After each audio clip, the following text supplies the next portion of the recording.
ஆண்டவராகிய இயேசு கிறிஸ்துவின் இனிய நாமத்திலே உங்கள் யாவரையும் நான் வாழ்த்துகிறேன். இந்த வீடியோவின் மூலமாக மீண்டுமாக உங்களை சந்திப்பதில் தேவன் தந்த நல்ல கிருபைகளுக்காக நான் அவருக்கு நன்றி செலுத்துகிறேன்.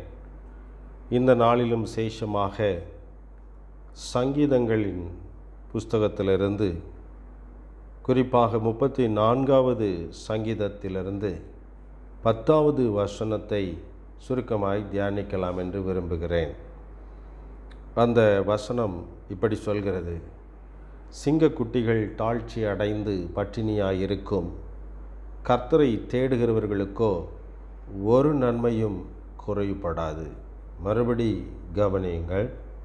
சிங்கக்குட்டிகள் தாழ்ச்சி அடைந்து பட்டினியாயிருக்கும், ஆனால் கர்த்தரை தேடுகிறவர்களுக்கோ ஒரு நன்மையும் குறைவுபடாது. இந்த நாளிலே நமக்கு ஆண்டவர் தருகிற ஒரு நல்ல வார்த்தை, ஒரு நன்மையும் குறைவுபடாது. ஒரு நன்மையும் குறைவுபடாது.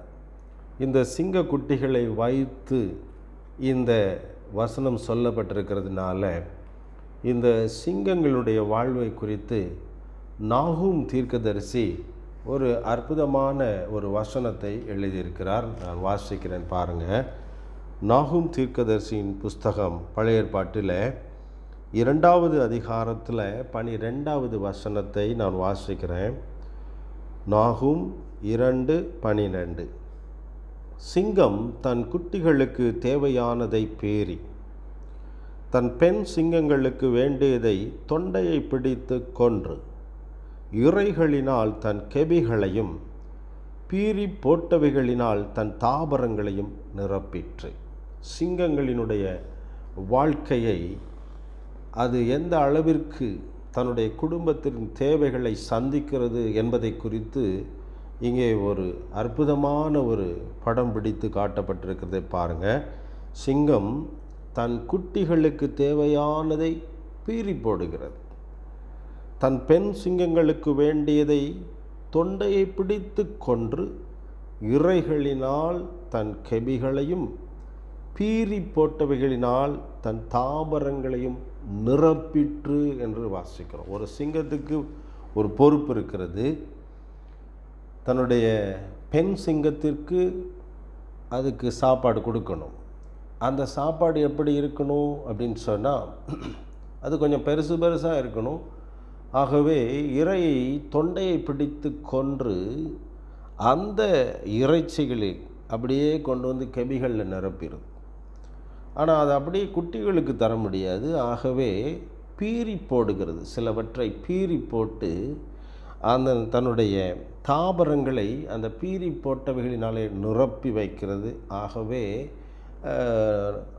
நாம் சிங்கத்தினுடைய குடும்பத்தில் தேவைகள் எப்பொழுதும் சந்திக்கப்பட்டு கொண்டே இருக்கிறது. சிங்கத்திற்கு ஒரு பொறுப்பு இருக்கிறது. அந்த பொறுப்பை நிறைவேற்றுகிறது. ஒருவேளை நீங்கள் டிவி டாக்குமெண்ட்ரிகளில் வந்து சிங்கங்கள் சரியாக வேட்டையாடாத மாதிரி தெரியும், பலவீனமான இரையை பிடிக்கிறது மாதிரி காட்டுவாங்க. அது மாத்திரம் இல்லை, பெண் சிங்கம் தான் வேட்டைக்கு போகுது, ஆண் சிங்கம் வேட்டைக்கு போகலை அப்படின்லாம் நீங்கள் சில கருத்துக்களை உடையவர்களாக இருக்கலாம். அதை கவனித்தா அப்படி தான் தோன்றும். ஆனால் உண்மையிலேயே இங்கே நாகூம் தீர்க்கதரிசி சொன்ன முறை தான் சிங்கத்தினுடைய வாழ்க்கை முறை. ஆனால் அது ஒருவேளை இந்த காலகட்டங்களிலே அப்படி மாறி இருக்கும். அது காலத்தின் கோலங்கள் என்று சொல்லலாம். எல்லாமே கெட்டு போயிருக்கிறதுனால அதனுடைய வாழ்க்கை முறை கூட மாறும். பாருங்கள், இப்போ குரங்கெல்லாம் ஆண்டவர் படைச்சான்னு சொன்னால் அது மரத்து மேலே இருக்கிற கனிகளை பறித்து தின்னும். அது அப்படி தான் அதனுடைய இயற்கை அந்த உணவு இருக்கும். ஆனால் இப்போ பாருங்களேன், சில இடங்களில் குரங்குகள் டூரிஸ்ட்டு ஸ்பாட்டுகளில் எல்லாம் பார்த்திங்கன்னா காருக்குள்ளே கையை விட்டு அந்த ஜிப்ஸு பாக்கெட்டை திருடிடுது, கையில் இருக்கிற வாழைப்பழத்தை உடைங்கிறது.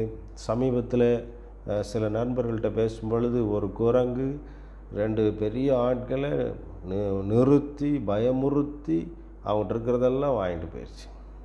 அங்கே சில இடங்களில் குரங்குகள் ரெகுலராக விசிட் பண்ணி வீடுகளுக்கு போய் வேண்டுங்கிறத எடுக்குது அல்லது அதை வாங்கி கொள்ளுகிறது.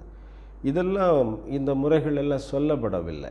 இதெல்லாம் இந்த கடைசி காலங்களிலே ஏற்பட்டுள்ள மாற்றங்கள். ஆனால் உண்மையில் சிங்கமானது தன்னுடைய குடும்பத்தை நன்றாய் போஷிக்கிறது. ஒரு சிங்கம் இப்படி பொறுப்போடு நடந்து கொள்ளுமானால், யூத ராஜ சிங்கமாகிய இயேசு கிறிஸ்து தம்முடைய பிள்ளைகளை எப்படி போஷிப்பார் என்று சொல்லி நீங்கள் கவனத்தில் வைத்து கொள்ள வேண்டும். பழைய ஏற்பாட்டில் யாத்திராகம் புத்தகத்திலே நீங்கள் பார்க்கலாம், 20 லட்சத்துக்கும் அதிகமான ஜனங்களை அவர் எப்படி வானத்தின் மன்னாவினாலே போஷிச்சு, அவங்க வளர வளர செருப்பு தேயாதபடிக்கும், சட்டையெல்லாம் சிறுசாக போகாத பழசாக போகாதபடிக்கு அவங்களை எவ்வளவு அற்புதமாய் நடத்தினார், தேவைகள் எல்லாம் சந்தித்து அற்புதமாய் நடத்தினார் என்று சொல்லி நம்ம வாசிக்க முடியும். அப்போ நம்முடைய ஆண்டவர் நம்முடைய தேவைகளை சந்திக்கிறார், நம்மை ஆசீர்வதிக்கிறார். அதனால தான் சங்கீதக்காரன் மிக அழகாக உணர்ந்து எழுதுகிறார், சிங்கக்குட்டிகள் தாழ்ச்சியடைந்து பட்டினியாக கிடக்கும். சான்ஸே இல்லை. அப்படி சிங்கக்குட்டிகள் தாழ்ச்சி அடைந்து பட்டினியாக கிடப்பதுக்கு சான்ஸ் இல்லை. ஒரு வேளை அப்படி இருந்தால் கூட கர்த்தரை தேடுகிறவர்களுக்கு ஒரு நன்மையும் குறைபடாது.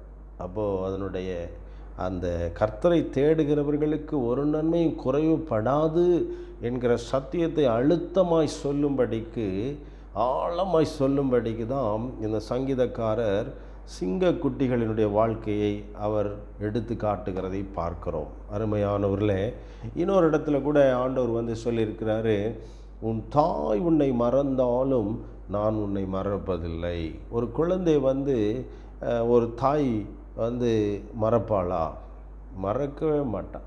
தாய்மார்கள், அதாவது உண்மையான கரிசனை உள்ள ஒரு தாயானவள் எப்பொழுதும் தன்னுடைய பிள்ளையை ஒருத்தங்க வாங்கிட்டு போனால் கூட அவங்க கண்ணை அந்த குழந்தை மேலேயே இருக்கும். மறப்பாளா? மறக்கவே மாட்டாள். ஒருவேளை நீங்கள் வழக்கமாக இப்போ சிங்கத்தை பற்றி பேசுனது மாதிரி சில பெண்கள் மறந்துட்டாங்களே, தூக்கி போட்டுட்டாங்களே, வேணான்னுட்டாங்களே, கருவில் கலைச்சிட்டாங்களே, தொட்டிலில் கொண்டு போய் போட்டு போயிட்டாங்களே, குப்பை தொட்டியில் போட்டோம், இப்படியெல்லாம் நினைக்கலாம். இதெல்லாம் இயற்கையானவைகள் அல்ல. காலத்தினுடைய கோலத்தினாலே, மாற்றங்களினாலே, மனுஷனுடைய குணங்கள் விகாரப்படுகிறதுனால, சமுதாய கட்டமைப்புகள் ஒரு மனிதனை கடுமையாய் பாதிக்கிறதுனாலே உண்டாகிற தவறான மாற்றங்கள். ஆண்டவர் அதனால தான் சொல்கிறாரு, நான் உன்னை மறப்பதில்லை என்பதை அழுத்தமாய் நமக்கு புரியும்படி சொல்வதற்கு பூமியிலிருந்து ஒரு உதாரணத்தை சொல்கிறாரு. உன் தாய் உன்னை மறந்தாலும் நான் உன்னை மறப்பதில்லை. எனக்கு அருமையான கர்த்தருடைய பிள்ளைகளே, வேத வசனங்களை நீங்கள் கேட்டுட்டு நல்லா இருக்குது அப்படின்னு சொல்லியும் போகலாம், அல்லது இது நமக்கு தெரிஞ்ச வசனம் தானே அப்படின்னு சொல்லி இதை உதாசீனப்படுத்தவும் வாய்ப்பு இருக்குது. ஆனால் யார் இந்த வசனத்தை சிறு பிள்ளையை போல கேட்டு, ஆமாம் இந்த வசனத்தின்படி ஆண்டவரை தேடினோம்னா நமக்கு ஒரு குறைவும் இருக்காது, ஆண்டவர் நம்மளுடைய குறைவுகளை நிறைவாக்கிடுவார் அப்படின்னு நம்புகிறாங்களோ அவங்களுக்கு பாருங்கள் கர்த்தருடைய வார்த்தைகள் பலிக்கும் என்பதில் எந்த சந்தேகமும் இல்லை. ஆகவே இந்த சங்கீதம் 34:10 நீங்கள் உங்கள் வாழ்க்கையில் மிக முக்கியமான ஒரு வசனமாக நீங்கள் நினைத்து கொள்ள வேண்டும். ஆமாம், ஒரு நன்மையும் குறைவுபடாது. உங்கள் வாழ்க்கையில் ஒருவேளை குறைவுகள் இருக்குதுன்னு நீங்கள் நினைக்கிறீங்க அப்படின்னா, நீங்கள் செய்ய வேண்டியது ஒன்று இருக்கிறது. இந்த குறைவுகளை ஆண்டவரிடத்தில் நீங்கள் சொல்லணும் இல்லையா? அதற்கு நீங்கள் அவரை தேட வேண்டும். கர்த்தரை தேடுகிறவர்களுக்கோ, தேடுதல் என்று சொன்னால் அவர் காணாமல் போயிட்டார், அவரை நம்ம தேடிக்கிட்டு இருக்கிறோங்கிற அர்த்தம் இல்லை. அவரை தேடுதல் என்றால் அவர் ஆவியாயிருக்கிறார்.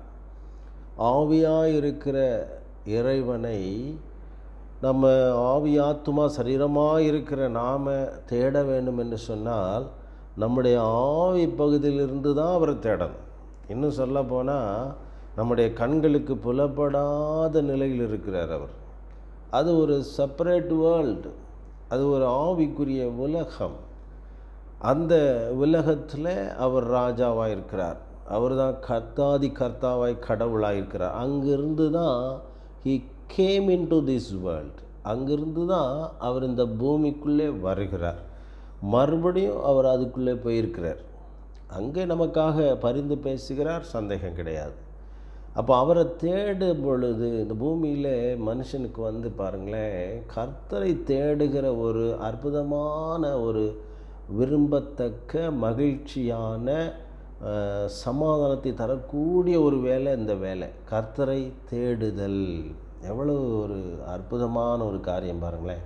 ஒரு தங்கத்தை தேடுறதை விட வைடூரியத்தை தேடுகிறதை காட்டிலும், ஒரு காணாமல் போன நபரை தேடி கண்டுபிடிக்கிறதை காட்டிலும் கர்த்தரை தேடுதல் இருக்குது பாருங்களேன். இது உன்னதமான ஒரு காரியங்க. எதை விட இது மேலானது. ஒருவேளை ஊழியம் நம்ம செய்கிறோன்னு வைங்களேன், அதை காட்டிலும் நம்ம ஆண்டவரை தேடுகிறோம் என்று சொன்னால் அதுதான் அற்புதமானது. அவர் சொல்லியிருக்கிறார், தாவீது ராஜா தன்னுடைய குமாரனாகிய சாலமோனுக்கு தன்னுடைய காலங்களிலே பல ஆலோசனைகள் சொல்லியிருக்கலாம். தேவாலயம் கட்டுகிறது போலலாம் அதுக்குரிய ஆலோசனைகள் சொல்லியிருக்கலாம். ஆனால் அவர் சொன்ன மிக முக்கியமான ஆலோசனை என்னன்னு சொன்னால், நீ அவரை நீ தேடினால் அவர் உனக்கு தென்படுவார். நீ அவரை விட்டு விட்டாயாகில் அவர் உன்னை என்றென்றைக்கும் கைவிட்டுருவார். ஆகவே தேடுதல் என்பது அவரை தொழுது கொள்ளுதல் என்கிற ஒரு அர்த்தம் இருக்குது. ஆவியோடு அவரை நம்ம தேட வேண்டும். ஆவி பகுதியிலிருந்து நாம் தேடணும். அதனால தான் அநேகர் புரியாமல் கடவுளை காட்டுங்க அப்படின்னு சொல்லுவாங்க. ஆவியாக இருக்கிற கடவுளை காட்டுனா கூட பார்க்குறதுக்கு நம்மக்கிட்ட அதுக்குரிய டிவைஸ், அதுக்குரிய உபகரணம் நம்முடைய பாடியில் இல்லை. ஆனால் நம்முடைய ஆவியில் இருக்குது. ஆவிக்குரிய கண்களை கொண்டு அவரை நம்ம தரிசிக்கலாம். ஆனால் அதுக்கு ஒரு கண்டிஷன் இருக்குது. நாம் பரிசுத்தம் இல்லாமல் தேவனை தரிசிக்க முடியாது. பரிசுத்தம் இல்லாமல் தேவனை தரிசிக்க, ஒரு வேளை ஐயா அவருக்கு பரிசுத்தமே இல்லை ஆனாலும் தேவனை கண்டார், தரிசித்தார். உதாரணத்துக்கு சவுலெல்லாம் பாருங்கள், கிறிஸ்தவர்களை போட்டு துன்பப்படுத்தினார், ஆனால் அவர் இயேசுவை தரிசித்துட்டார்ல அப்படின்னு சொன்னால் அது தேவனுடைய சித்தம், மனுஷனுடைய விருப்பம்ங்கிறது அங்கே இல்லை. ஆகவே சங்கீதம் 34:10 நீங்கள் கவனமாய் சிந்திக்க வேண்டிய ஒரு காரியம், கர்த்தரை தேடுகிறவர்களுக்கோ ஒரு நன்மை குறைவிடும். வாழ்க்கையில் ஏதாவது ஒரு நன்மை குறைந்திருக்கு நீங்கள் நினச்சிங்கன்னா நீங்கள் ஆண்டவரை இன்னும் சரியாக தேடவில்லை என்று சொல்லி அர்த்தம். யாக்கோபுக்கு அப்படி ஒரு நிலைமை வந்தது. எல்லாம் 2 பரிவாரங்களோடு தான் அவர் வந்தார். பலவிதமான தன்னுடைய ஞானத்தை பயன்படுத்தி நிறைய சம்பாதித்தார். பெருங்கூட்டமாய் திரும்பி வந்தார். ஆனாலும் அவருடைய உள்ளத்தில் ஒரு குறைவு இருக்குது. என்ன குறைவுன்னு சொன்னால், நம்ம சேஷ்டபுத்திர பாகத்திலேருந்து எல்லா ஆசீர்வாதங்களையும் நம்ம அண்ணங்கிட்டேருந்து பிடிங்கிட்டோம், ஏசாட்டிருந்து.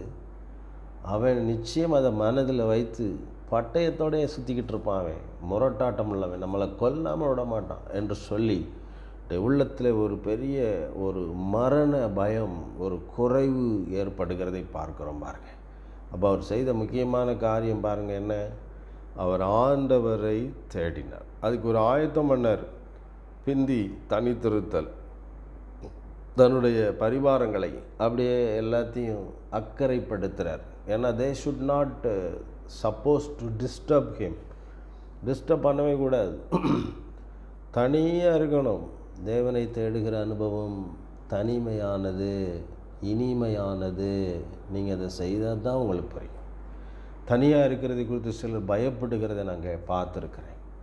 தனியாக இருக்கிறதை குறித்து சிலர் கவலைப்படுகிறத பார்த்துருக்குறேன். தனியாக இருக்கிறதை குறித்து சிலர் சஞ்சலப்படுகிறதை பார்த்துருக்கேன். ஐயோ நான் தனித்திருக்கிற குருவியை போலான, எனக்கு யாருமே இல்லை. இந்த மாதிரி ஒரு அனுபவம் வந்து வேண்டுமென்று பக்தர்கள் தேடிக்கொள்ளுகிற சூழ்நிலை இருக்கிறது பாருங்கள். தனிமை அங்கே பத்மு தீவில் தனியாக போட்ட பிறகு தான் அங்கே யோவானுக்கு வந்து திவ்ய தரிசனங்கள் கிடைக்கிறது. உலகத்தின் கடைசி காரியங்கள், பரலோக காட்சிகள் எல்லாம் கிடைக்கிறது பாருங்கள். தனியாக இல்லைன்னு சொன்னால் ஒன்றுமே நமக்கு சாத்தியமாக இருக்காது. ஏன்னா எல்லாம் டிஸ்டர்பன்சஸ். பேதுரு தனிமையாக சிறைச்சால் இருக்கும்போது தேவதூதன் வந்து அவனை விழாவில் தட்டி எழுப்பி, அவன் அதை சிந்திக்கவே இல்லை. அவன் அப்படி ஜபிச்சாரான்னு கூட தெரியாது. சபை ஜபித்தது, அங்கே அற்புதத்தை தேவன் நிகழ்த்தினார். தனிமை ஒரு இனிமையான ஒரு அனுபவம். ஒரு பெரிய டாஸ்க் இருக்குன்னா ஆண்டவர் பெரும்பாலும் அந்த யாரை பயன்படுத்த போகிறாரோ அவர்களை தனிமைப்படுத்துகிறதை பார்க்குறோம். அவங்களை தனிமைப்படுத்தி அவங்களோடு இடைப்படுகிறார். அங்கே தீர்க்கதரிசிகளை பூரா அப்படி தான் வைத்திருக்கிறாங்க. தீர்க்கதரிசிகள் சொந்த ஊரில் அவங்களுக்கு கனமே கிடையாது, தனியாக தான் இருந்து ஆக வேண்டும். ஆகவே அருமையானவர்களே, ஆண்டவரை தேடுகிறவர்களுக்கு ஒரு நன்மையும் குறைபடாது. தேட வேண்டும். நம்ம ஆவிக்குரிய காரியங்களில் ஈடுபடணும்னு சொன்னால் மந்திரம் மாயம் மாதிரி நினைக்க வேண்டியதில்லை. கர்த்தருடைய வார்த்தையை நம்ம வாசித்து தியானித்து அதன்படி நடந்தோம்னாலே அது ஒரு ஆவிக்குரிய கிரியை தான். காரணம், வேதம் சொல்லுகிறது கர்த்தருடைய வார்த்தை எப்படிப்பட்டதாக இருக்கிறது, ஆவியாயும் ஜீவனுள்ளதாயும் இருக்கிறது. So when you touch that, when you read that, when you meditate upon that, you will be in a state of the spirituality. ஆவிக்குரிய நிலையில் நீங்கள் ட்ரான்ஸ்ஃபர் ஆகிறீங்க. சம்டைம்ஸ் நீங்கள் ட்ரான்ஸ்லேட் ஆகி பரலோகம் வரைக்கும் கூட கர்த்தர் உங்களை எடுத்துக்கொண்டு போய் சில அற்புதமான காரியங்களை காட்ட முடியும். It is possible. ஆகவே நீங்கள் கர்த்தரை தேடுகிற ஒரு அனுபவத்துக்குள்ளே வாங்க. இன்றைக்கு நிறைய பேர் நிறைய காரியங்களை தேடிக்கிட்டு இருக்கிறாங்க. That's good. தேடணும். அந்த உலக வாழ்க்கைக்குரிய பல காரியங்களை மனிதன் தேடி தான் ஆகணும், தேடணும். ஆனால் இன் ப்ரையாரிட்டி, முக்கியமான முறையில் முதல் யாரை தேடணும்னு சொன்னால் வேதம் சொல்கிறது, முதலாவது நீங்கள் தேவனுடைய ராஜ்யத்தையும் அவருடைய நீதியையும் தேடுங்கள். தேவனுடைய ராஜ்யம் அது ஆவிக்குரிய ராஜ்யம். அதை நீங்கள் தேடணும். நீங்கள் இந்த கண்களை வச்சு நீங்கள் அதை தேட முடியாது. உங்களுடைய ஆத்மாவை வச்சு நீங்கள் அதை தேட முடியாது. உங்களுடைய ஆவிக்குரிய பகுதியை வைத்து தான் தேட முடியும். அங்கே தான் அந்த ஆவி அவர் தந்த விளக்காக இருக்கிறது பாருங்கள், தீபமாக இருக்கிறது. அந்த லைட்டு வெளிச்சத்தில் தான் அந்த ஆவிக்குரிய ராஜ்யத்தை நம்ம தேட முடியும். ஆகவே கர்த்தரை தேடுகளுக்கோ ஒரு நன்மையும் குறைபடாது என்பதில் எந்த விதமான சந்தேகமும் இல்லை. ஒருவேளை குறைவுகளை தேவன் அறிந்திருக்கிறார். நீங்கள் அவர்கிட்ட தேடினா அவர் உங்கள் குறைவுகளை நிறைவாக்குவார். கானாவூர் கல்யாணத்தை எடுத்துக்கங்களேன். ஒரு குறைவு உண்டாயிடுச்சு. ஏசு அங்கே இருக்கிறார். அப்போது மரியாள் நினைக்கிறாங்க, ஏசு இருக்கிறார், இந்த குறைவை நிவர்த்தி செய்ய முடியும், அவரால் ஏதாவது செய்ய முடியும், நம்புகிறாங்க, கேட்குறாங்க. ஆனாலும் ஆண்டவர் என் வேலை வரவில்லைன்னு சொல்லிட்டு அவர் வேலை வந்த பொழுது அந்த குறைவை அவர் அற்புதமாய் நிறைவேற்றுகிறதை பார்க்குறோம். அவரை தேடினதுனால தான், இயேசுவை அழைத்திருந்ததுனால தான், அவர் ஆன் த ஸ்பாட் அங்கே அவர் இருந்ததுனால தான் அந்த ஒரு அற்புதம் நிகழ்த்தப்பட்டு அந்த குறைவானது நிறைவாக்கப்பட்டது. அருமையான கர்த்தருடைய பிள்ளைகளே, நீங்கள் அறிந்து கொள்ள வேண்டிய ஒரு சத்தியம் இந்த நாளில், தேவனை தேடுங்க. கர்த்தரை தேடுகளுக்கோ ஒரு நன்மையும் குறைபடாது. சில நேரங்களில் நாம் என்ன நினைக்கிறோன்னா, குறைவுகள் ஏற்படும் பொழுது தான் தேட பார்க்குறோம். நீங்கள் அவரை தேடிக்கிட்டே இருந்தீங்கன்னாலே குறைவுகளே ஏற்படாது என்று வேதம் சொல்லுது. ஒரு நன்மையும் குறைவே படாது, குறைவுபடாது, நிறைவாக இருக்கும், நிறைவாக இருக்கும். மனுஷன் கொடுக்குறது மாதிரி கிடையாது. மனுஷன் 1 லிட்டர்னால் குறைச்சி தான் கொடுப்பான், 100 கிலோன்னா அதில் குறைச்சி தான் கொடுப்பான். ஆனால் கர்த்தரை தேடலுக்கோ ஒரு நன்மையும் குறைபடாது. இந்த அருமையான சத்தியத்தை நாம் அறிந்திருக்கிறோம், உணர்ந்திருக்கிறோம். நாம் ஆண்டவரை தேட வேண்டும். நீங்கள் வெறுமனே கேட்டுட்டு மாத்திரம் போகக்கூடாது. நிச்சயமாக நீங்கள் ஆண்டவரை தேட ஆரம்பிக்க வேண்டும். கடினமாக இருக்கும், முதல்ல நேரம் ஒதுக்க கஷ்டமாக இருக்கும், ஆட்களை கட் பண்ணி விடுறது கஷ்டமாக இருக்கும். ஆனால் அந்த அவரை நீங்கள் தேடுகிற அந்த உணர்வு உங்களுக்குள்ளே வந்துருச்சின்னு சொன்னாலே தேவனே உங்களுக்கு உதவி செய்ய ஆரம்பிப்பார். கர்த்தரே உங்களுக்கு உதவி செய்ய ஆரம்பித்து ஒரு நாள் வரும் பாருங்கள், வெகு சீக்கிரத்தில் அவர் தம்மை நமக்கு வெளிப்படுத்துவார். அப்போ தான் உங்கள் வாழ்க்கையில் பெரிய காரியங்களை கர்த்தர் செய்ய முடியும். அப்போ தான் தேவனுக்காக நீங்கள் பற்றி எறிய முடியும். அப்போ தான் இயேசுவின் நாமத்தினால் அற்புதங்களை நீங்கள் செய்ய முடியும். அப்போ தான் கிறிஸ்துவுக்கு பிரயோஜனமான ஒரு நல்ல ஒரு ஊழியனாய் மாற முடியும். ஆகவே கர்த்தரை தேட வேண்டும் என்று ஒரு வைராக்கியமாய் நீங்கள் ஒரு முடிவெடுங்க. பரிசுத்த ஆவியானவரை சார்ந்து கொள்ளுங்கள். தேவனை தேடுகிறதுக்கு அவர் தான் உங்களுக்கு உதவி செய்யணும். நீங்கள் இப்படி நினைக்கக்கூடாது, தேவனை நம்ம தேடிக்கிட்டு இருக்கிறோம், ஆவியானவர் தேவன் சைடில் இருந்து நம்மளை டிஸ்டர்ப் பண்ணி நம்மளை தடை செய்து கஷ்டப்படுத்திடுவார்னு நினைக்காதீங்க. தேவனை தேடுகிறதற்கு அவர் உங்கள் சார்பில் இருந்து உங்களுக்கு உதவி செய்வார். அதற்காகவே அனுப்பப்பட்டிருக்கிறார். எவ்வளவு அருமையான தெய்வம், எவ்வளவு அருமையான தகப்பன், எவ்வளவு அற்புதமான கர்த்தர் பாருங்களேன். ஆரம்பிங்க. கட்டாயம் உங்கள் வாழ்க்கையில் பெரிய மாற்றங்கள் நிகழும். ஜெபம் செய்வோமா? பரிசுத்தமுள்ள நல்ல பிதாவே, இந்த சங்கீதம் 34:10 நாங்கள் அடிப்படையாக வைத்து உம்மை தேட வேண்டும். அப்படி தேடும் பொழுது ஒரு நன்மையும் குறைபடாது என்று சொல்லி எங்கள் கற்றுக் கொடுத்தீர். என்னை கேட்டுக்கொண்டிருக்கிற, என்னை பார்த்து கொண்டிருக்கிற, என்னோடு இணைந்து ஜெபித்து கொண்டிருக்கிற இந்த அருமையான பிள்ளைகள் ஒவ்வொருவருடைய வாழ்க்கையிலும் உம்மை தேடுகிறவர்களாய் நீர் அவர்களை மாற்ற வேண்டும் என்று நான் ஜெபிக்கிறேன். குறைவுகள் எல்லாம் நிறைவாகட்டும் ஆண்டவரே, நிறைவாகட்டும். உடைய பிள்ளைகள் இந்த பூமியில் ஒரு வெற்றிகரமான வாழ்க்கை வாழ உதவி செய்யும். எல்லா பயங்களையும் கவலைகளையும் பதட்டங்களையும் எடுத்து போடும். ஆசீர்வதியும். இயேசுவின் நாமத்தில் ஜெபிக்கிறோம் எங்கள் நல்ல பிதாவே. ஆமேன், ஆமேன். கர்த்தர் உங்களை ஆசீர்வதிப்பாராக. ஆமேன்.